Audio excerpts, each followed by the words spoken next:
Derby Wars, racing's biggest contest site, is now even bigger, with more than 200 games every day. Check out Survivor, Derby Wars' hottest new game. It's fun, easy to play, and for just $4 you could win $1,000. Just pick a horse to finish first, second, or third, and advance to the next race. With daily payouts and games starting every hour, you'll see why fans are racing to play Survivor.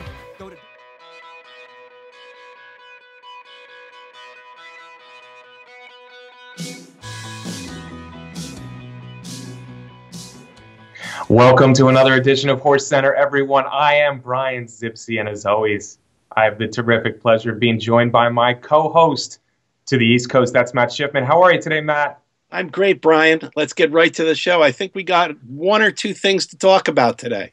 Every week, Matt, it doesn't get much better than this. HorseCenter, we're talking California Chrome once again, Matt. What a performance. Matt, the thing that struck me about this one, 6 for 6 this year, he just keeps rolling. He seems to be getting better all the time. That's a scary proposition for any possible competition for him this year. But the thing that impressed me so much this time was obviously Dortmund had to go. Dortmund had blinkers. Dortmund didn't want to be well off the pace as he was in the Pacific Classic. He pushed California Chrome to run in fractions of 22 and change, 109 and change. California Chrome would never let him up to his nose. Yeah, those fast fractions, it had absolutely no effect on Chrome at all. It had effect on Dortmund.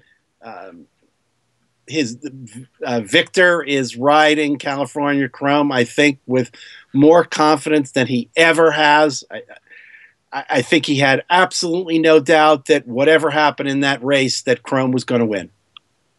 Well, to the victor go the spoils. And the last couple of years, American Pharoah, California Chrome, we're going to talk about another filly that he has, Victor Espinoza, kind of in a little bit later stage in his career, certainly is having the time of his life riding these great horses. And yeah, he just made sure that California Chrome, he knew California Chrome is faster than Dortmund. He's quicker than Dortmund. And try as Dortmund did to the first turn, Victor stayed ahead. The fast fractions didn't play any toll. You're right, Matt. In this race, California Chrome was much stronger on the turn. You could see it early in the race. You could see it by the reins. You could see it by the jockey's movements. California Chrome was just the better horse. I do wonder if California Chrome, if this takes a little bit of toll out on him. He's got plenty of time, though. He's got 5 weeks until the 1.25 Mile Classic. Any worry about those fast fractions playing a little bit against him in the future? Absolutely not, Brian. I think this horse is in a league of his own right now.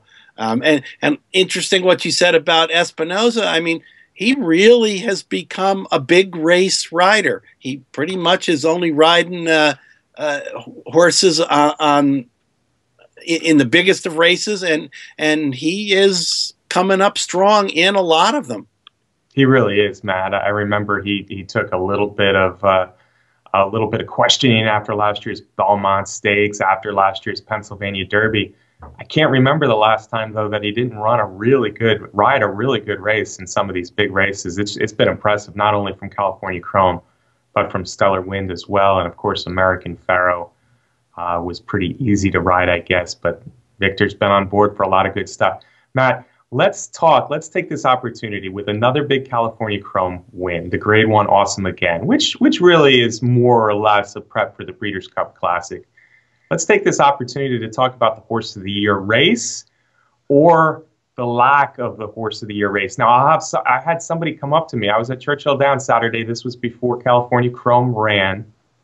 She's a Tepin fan. I'll throw that in, and she was saying, what does Tepin need to be Horse of the Year? And my first reaction was, well, she needs to keep winning. She's got 2 more big races coming, 2 more Grade 1s, including the Breeders' Cup Mile. But my first reaction was keep winning, and California Chrome loses the Classic. But now I'm wondering, another huge performance by California Chrome, whether this Horse of the Year race is not already over. Your thoughts, Matt? It may be, Brian Zipsy, and in thinking about that and voting in the ENTRA poll, as we both do, Brian, to me, Tepin is the only other horse that has a shot to win Horse of the Year. I know a lot of people may disagree with that, but And, and again, I don't know at this point, Brian, if there is even a chance if California Chrome shouldn't win the Classic, maybe he runs second or something like that. I don't believe that that's going to happen. But if it should, I agree, Brian. He still could get the Horse of the Year vote, but the only other horse, if Tepin wins out, if she wins out, if she wins her next start at Keeneland and she beats the boys for the third time this year in the mile, my vote could very well go to Tepin. Could very well go to Tepin. I think that's fair, Matt. If she's undefeated, first off, it's amazing that we have 3 horses now at the top of our list. I want to say they're about 18 for 18 or 19 for 19 this year. The third, of course, being Songbird, who is 7 for 7. Now, Songbird is at a distinct disadvantage in this race for Horse of the Year, having run against nothing but 3-year-old fillies this year. But she'll get her chance. She'll get her chance in what's shaping up maybe as the best Breeders' Cup race.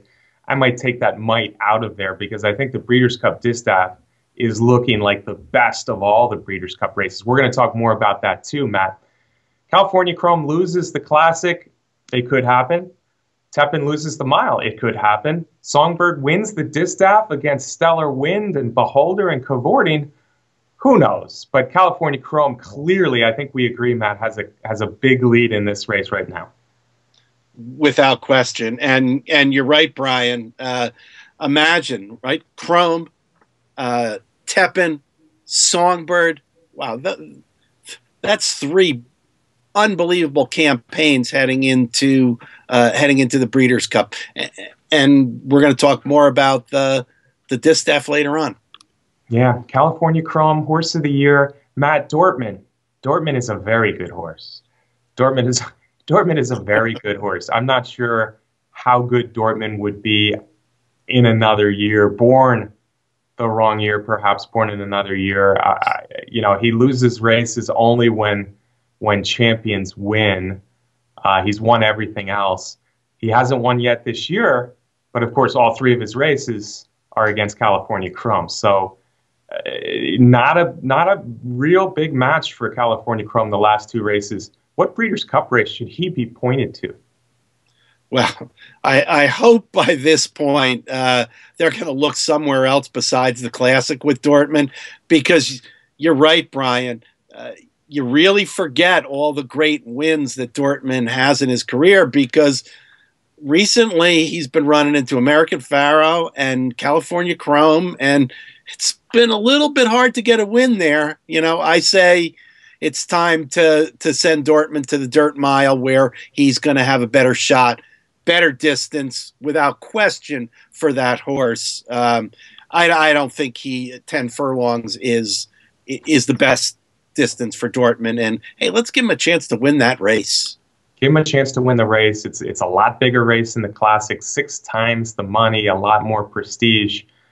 But 3 tries against California Chrome, it hasn't looked promising for Dortmund's chances going forward against California Chrome.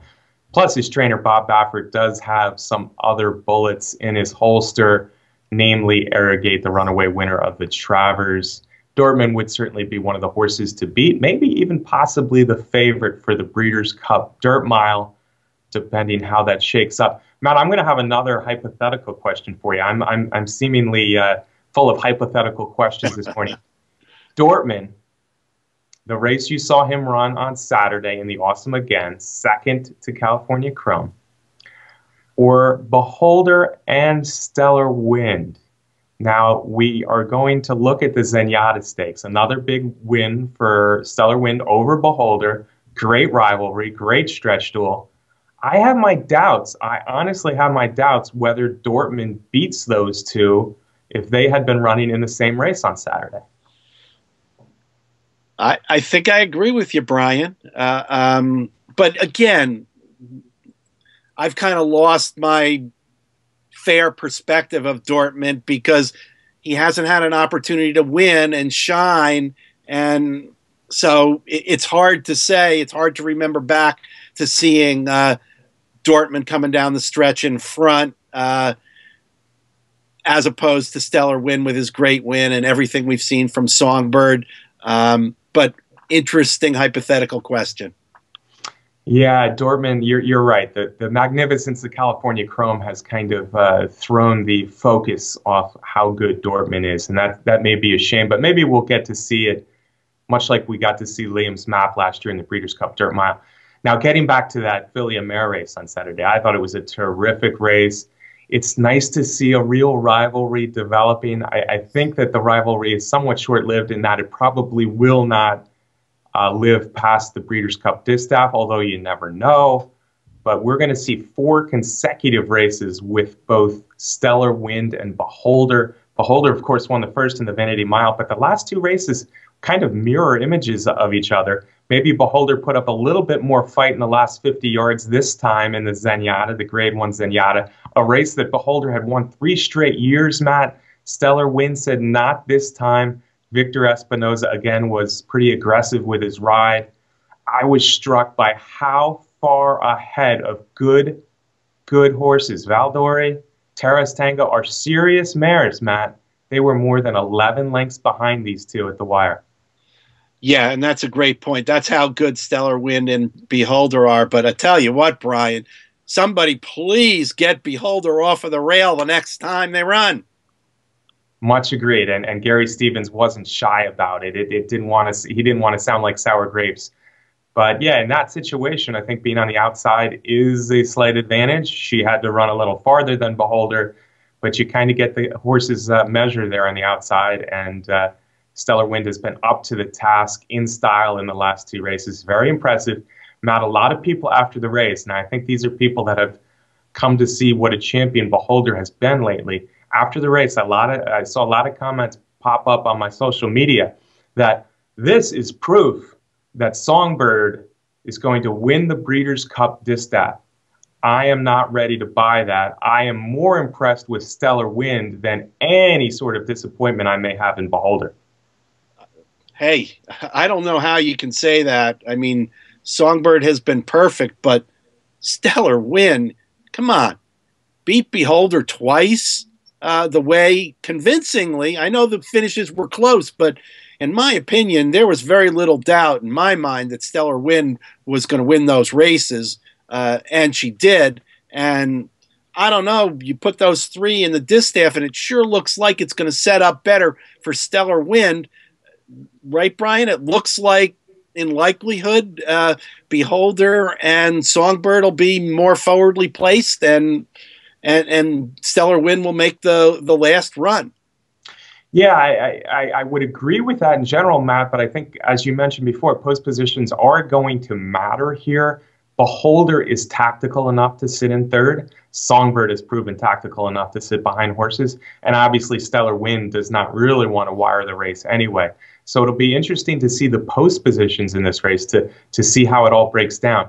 I guess my biggest point is Beholder ran a huge race in defeat on Saturday. She has a real threat, maybe, like we said, given a different race setup, a different post position in the Breeders' Cup Distaff. Stellar Wind is for real. She is a 3-year-old champion last year. You look at her form, she's never run a bad race. She's only getting better. She's lightly raced this year, pointing to peak for the Breeders' Cup. If I had to pick one right now, and this is gonna disappoint some Songbird fans or shock some Songbird fans, but if I had to pick one right now, it would be Stellar Wind. Songbird has never run as fast as these 2 have run. Of course, she's done it so easily, we just don't know how much more Songbird has in the tank.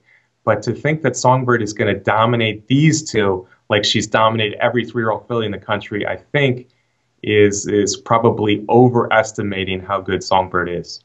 Yeah, this is going to be a close finish, whether it's the 3 of them across the track at the end of the race or whether it's 2 of them. It's going to be a close finish. And what a race it's setting up. We're not even talking. Cavorting has been just super this year.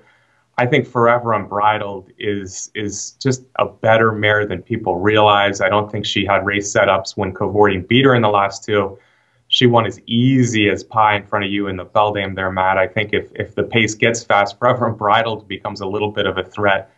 But these big 3 are just crazy good, and the Distaff is setting up ready for some hyperbole warning, Matt, but I can't remember a Breeders' Cup Distaff setting up any better than the 2016 Breeders' Cup Distaff is. Agreed. And, it's going to be interesting to see how many horses go in the gate in the Distaff with those kind of horses that we're talking about. Is there 7 or 8, or do they get a full field? I don't know. It's going to be interesting. Yeah, it doesn't matter to me, Matt, if it's only 7, but the 5 that I mentioned are there. Maybe throw in Carolina or whoever. Mm-hmm. If it's 7 or if it's 10, we just want a fair race, and especially the top 3 really going at it. And that's, again, I seem to be discounting Cavorting and Forever Unbridled, but they're really good too. So what a race it's going to be. Matt, we're talking dirt. Let's talk some turf. You want to do it? Let's go to the grass. Across the pond, Matt, across the pond. It wasn't at Longchamp. This time it was at Chantilly.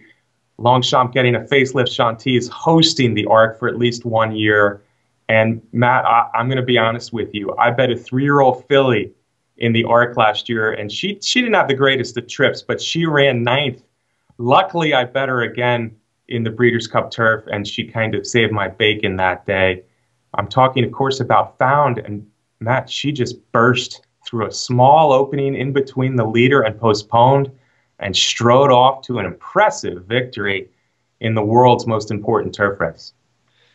It was a great performance. She hadn't been hitting the winner's circle in 2016, but you never discount Aidan O'Brien, Brian, and you never discount Aidan O'Brien with Ryan Moore in the saddle.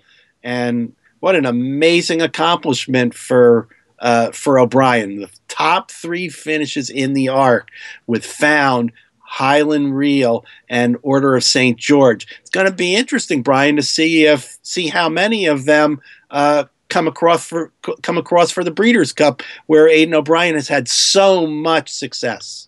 Yeah, I imagine that we will see at least one of the 3, maybe 2 of the 3.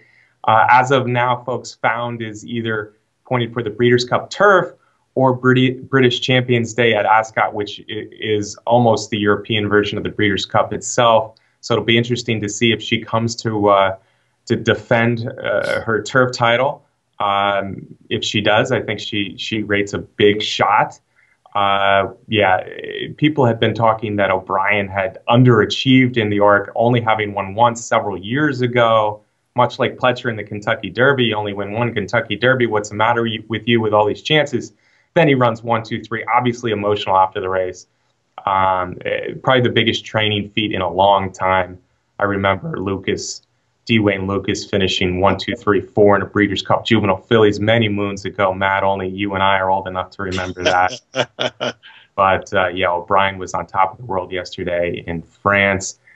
Found, we kind of hope as Americans, as selfish Americans, that she does come over and she faces horses like Flintshire in the Breeders' Cup Turf. But Flintshire's not coming in undefeated in 2016, Matt. You saw a shocking upset in the Joe Hirsch Turf Classic. Yep. Well, Brian, I guess you can look at it now and say it's pretty simple. Flintshire came to our country from Europe. Main reason was to avoid the soft racing surfaces that are pretty common over in Europe, and that's what happened at Belmont Park. We'd had a lot of rain. The grass was wet. It was yielding, and it was not to Flintshire's liking. He didn't run that badly, but he didn't have his usual explosive move. And the opposite was true for the Pletcher trainee, who had a pretty darn good record over in Europe, Brian, as a 2-year-old and a 3-year-old, having won 6 in a row. And he came over to get a new look on things and caught a track with some give in it, which he liked, and wired the field.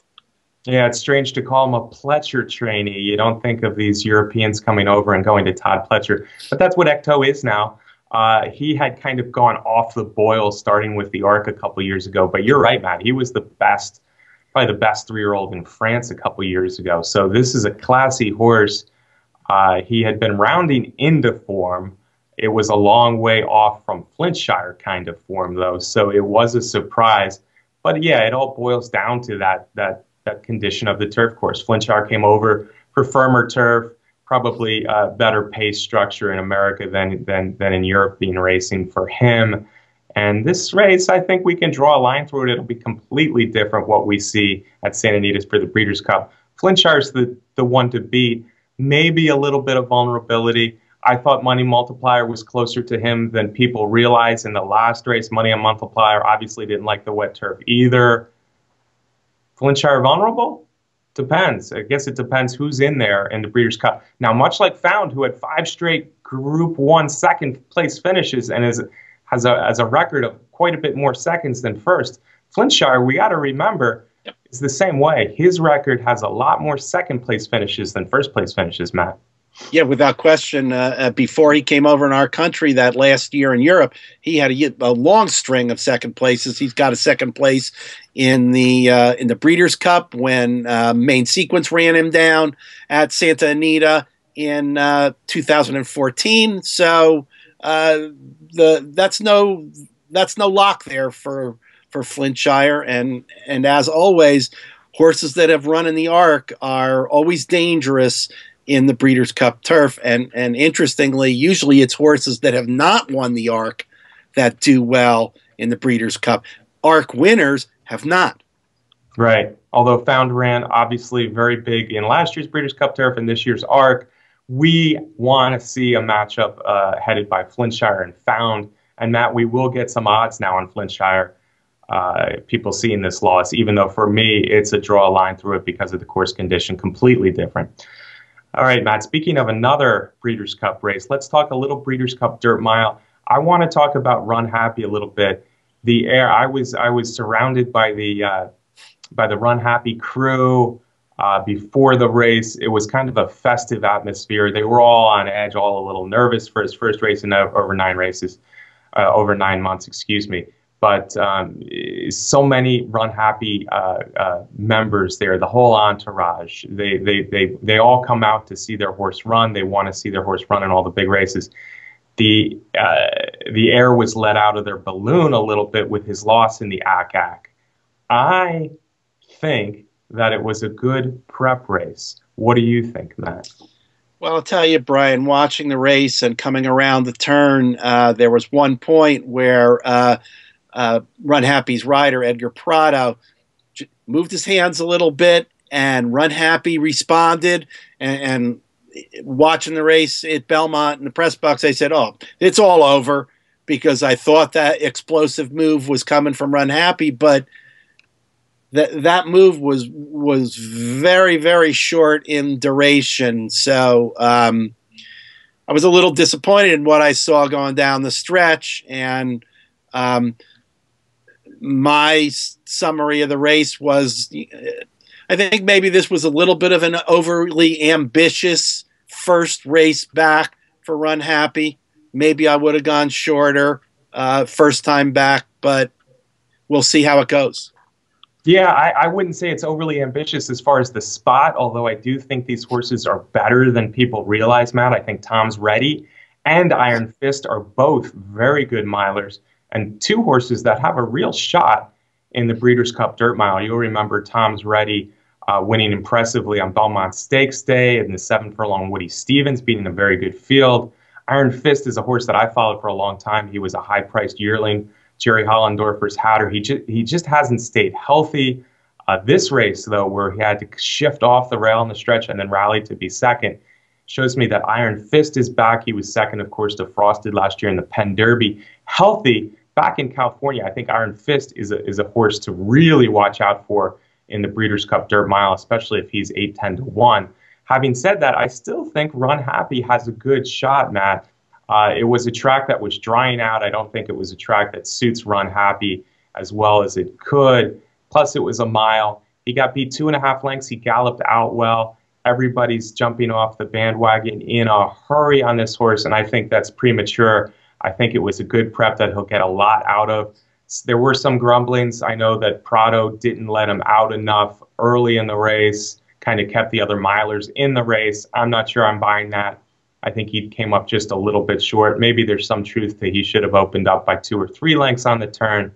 Still not his best. But to say he's done and he shouldn't be in the Breeders' Cup Dirt Mile, I think is a mistake. Well, I don't know. We'll see about that. But certainly Tom's ready. Got a perfect setup in the race, as he did at Belmont in the Woody Stevens. Nice middle distance 3-year-old, though, and I'm happy for the Benson family. We should give a shout out to Dallas Stewart, who had a really nice day Saturday with Forever Unbridled, Tom's Ready, the 2 best horses in his barn, both with big wins that'll send them off to the Breeders' Cup. Matt, on the 2-year-old side, Klimt was a heavy favorite. Gormley dominated the race early. It was kind of a strangely run race with one of the horses, the rider, not being on at the time of the break. Gormley made announced himself as a Breeders' Cup juvenile threat. Klimt might not be the favorite anymore. Maybe not this time. The horse I like, 3 Rules down in Florida, continues to just dominate the proceedings down there. Competition will grow immensely for him, but that undefeated Florida colt is certainly one to watch out for as we get towards the Breeders' Cup as well. Yeah, it's going to be nice for a change. We got wide open Breeders' Cup juvenile and juvenile fillies this year. Yeah, that's true. And I said not this time might be the favorite, but there's no big favorite in either division, which is fun.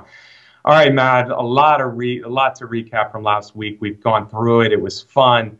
Let's talk a little bit about next week. I know we got the Frizette. There's a filly I really like in there. I think you do too, Nona Mella. There's the Champagne where Chad Brown looks strong. Biggest races at Belmont, though, FNX, I think, is the horse to beat in the Jockey Club off his 1.25 mile experience at Belmont, would you say? I think that FNX will probably be the favorite. But, I have a question for you, Brian. Has Opportunity found a field that he can beat in this year's Jockey Gold Club, assuming that he's going to come to Belmont and run in the race? Yeah, it makes perfect sense. I said this beforehand, that Opportunity should be in the Jockey Club Gold Cup. Obviously a much better shot than he would have had against California Chrome and the Awesome Again. 1.25 miles at Belmont, he's got a shot. I think he's on a level playing field at least. Muktahish, another one with a real shot in the race. But I'm sticking with FNX. I've seen him run really good races at 1.25 miles at Belmont. Matt, there's another big race on the card that I know both of us are really excited about, and that's the Flower Bowl. Yep, it's Lady Eli back for her second start, and she's going to have to battle her stablemate, C. Khaleesi, in there, along with a couple of others from the Boston Spa from the Saratoga race. C. Khaleesi is the real deal, folks. She might be the best distance mare on turf in America. Lady Eli, we love this story. We're rooting for a wonderful story, a wonderful horse, a very good return, even though she was beaten and finished second in the Boston Spa. I can't wait to see those 2 stablemates, Chad Brown stablemates. I think it's going to be those 2 coming down to the wire. I'm not sure I like Lady Eli quite as much as Lady C. Khaleesi, but I'll be rooting for Lady Eli. I agree. I will absolutely be rooting for Lady Eli there. Matt, another great show on HorseCenter. Folks, thank you so much for watching us every week. We appreciate it. We also appreciate you coming up to us on the track to say hello. Matt and I love that sort of thing. Any closing shots, Matt?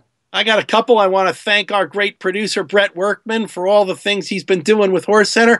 And I want to shout out to my favorite member of the Zipsy family, Kendra Zipsy. Hi, Kendra. Hi. It's Bring Your Daughter to Work Day, Matt. Wait a minute. She's your favorite member of the Zipsy family? Absolutely, Brian. I'm sorry. Oh, no. Well, I guess that's a good note to close the show. Folks, we'll see you again next week. Thanks for watching.